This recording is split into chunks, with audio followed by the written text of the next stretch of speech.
What happened when your visa expires? Yes, this is extremely important. We will talk about that, but before, don't forget to follow this page, yes, so you won't miss any information update in this particular channel. Now, let's get to it. My name is Annick Koloko. I am an immigration attorney.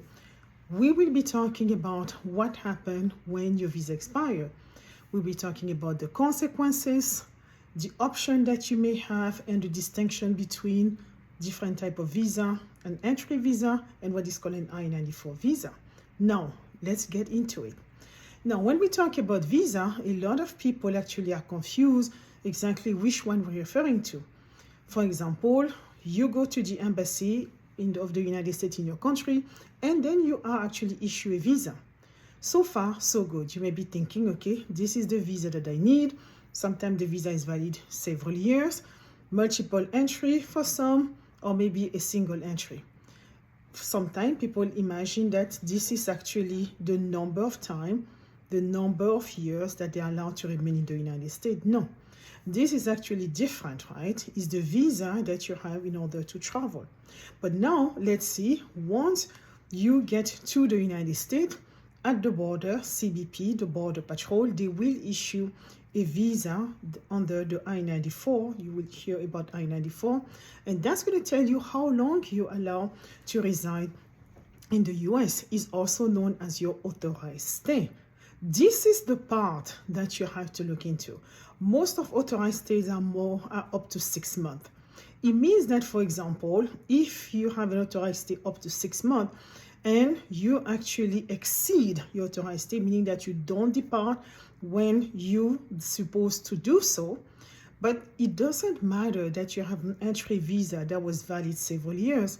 Automatically, this visa now actually is canceled because you actually overstay. And that has consequences, so we'll be talking about that even more in details.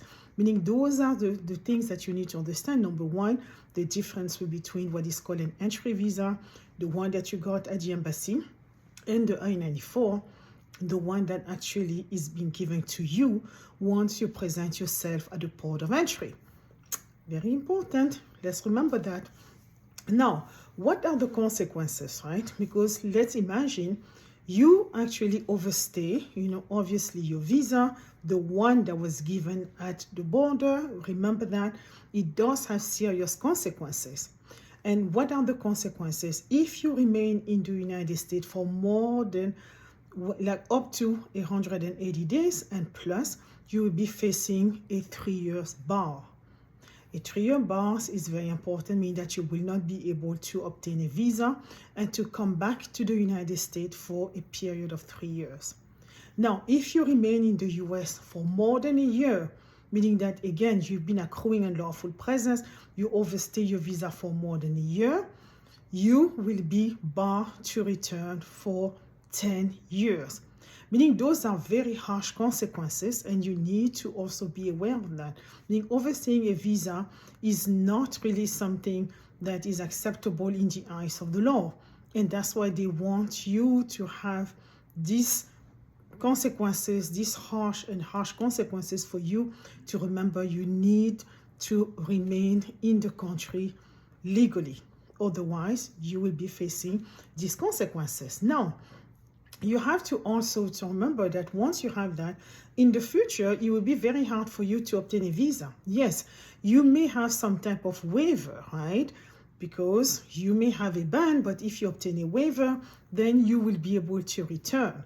We'll be talking about that, what are waivers in a subsequent video, but they're not easy to obtain. You need to be aware of that. It's not because it's written in the law that on the practical level, it will just be issued nilly-willy. Absolutely not. That's not going to happen as easy as you think it will be. Now, what are your options? Let's say you're not going to be, obviously exceeding your visa. Now that you know that there are harsh consequences, you do have options, right? You may decide, okay, I'm not ready to return to my country. I need to know my option, but at the same time, I don't want to be in the country illegally. Now, number one, what you can do, you can actually file for an extension. Do not wait until your visa expires to file for an extension. No, don't do that. You need to file for the extension prior to the expiration of the visa. And what you do, you send your application to USCIS. You need to provide no good reason. For example, it could be medical reason. It could be, obviously financial. There could be a lot of reasons that need to be persuasive to USCIS, because obviously if the officer believe that you don't have like a valid reason to remain in the United States, your extension request will be denied. Now, what you can do also, you can change status, meaning that you go from one status to the next. Let's say, for example, you enter as a visitor.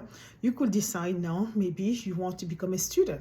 As long as you have, obviously, you meet all the criteria for you to be given the student status, then you can ask for a change of status, obviously from, let's say, visitor visa to a student visa. And finally, you can have what is called a voluntary departure. Voluntary departure is an option that is offered to you specifically when you are actually in removal proceedings, right? It's a defense that you have against deportation. You're basically telling the judge, I'm not going to be deported. I will be living on my own. Yes, it's important, but you have to remember what we talked previously about this ban, because if you've been accruing unlawful presence, even if you decide to go by yourself, just to return to your country, if you've been in the country for more than 180 days and less than a year, you will still be facing this 3-year ban.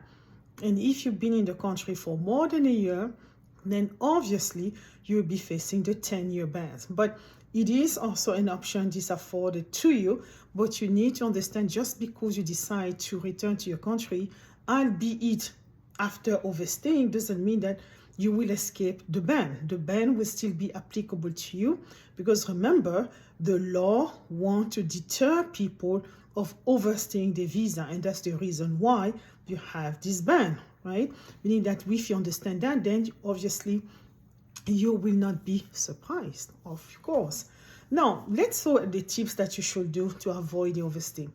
As soon as you come to the United States and then you've been issued an I-94 and that tell you what is your authorized stay, I suggest that you actually save that date in your phone with reminders, right? That way you will not exceed your stay. You probably, if you want to, if you decide to extend, or if you decide to change your status, at least you need to have this deadline, this reminder in your phone. That way you will not exceed and you will proceed the way that you chose to do. But that will be my suggestion to you, right? And then obviously you have to make sure that this is something also, obviously you can decide with an attorney, you can consult with an attorney. The attorney can tell you exactly to explore the options that are available to you. That also is a very good idea, because immigration law is extremely complicated, meaning it's not a bad idea if you actually seek the help of a lawyer. That's not bad. And obviously you can go online on the CBP website. If you enter I-94 CBP, because now everything is online as far as the I-94, it migrated from a paper I-94 now to actually an online I-94.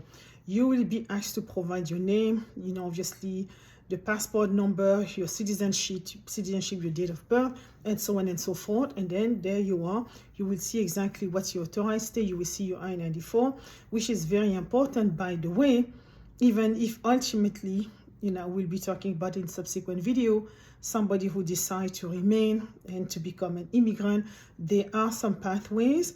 The I-94, showing that you were admitted and inspected, is a very important document. But those are the tips, those are the things that you should know a little bit about when we're talking, my visa expired, what should I do? Or my visa is about to expire, what should you do? I hope this video is helpful, and don't forget, follow this page. My name is Annick Koloko. I am an immigration attorney. Thank you for watching, and until then, bye.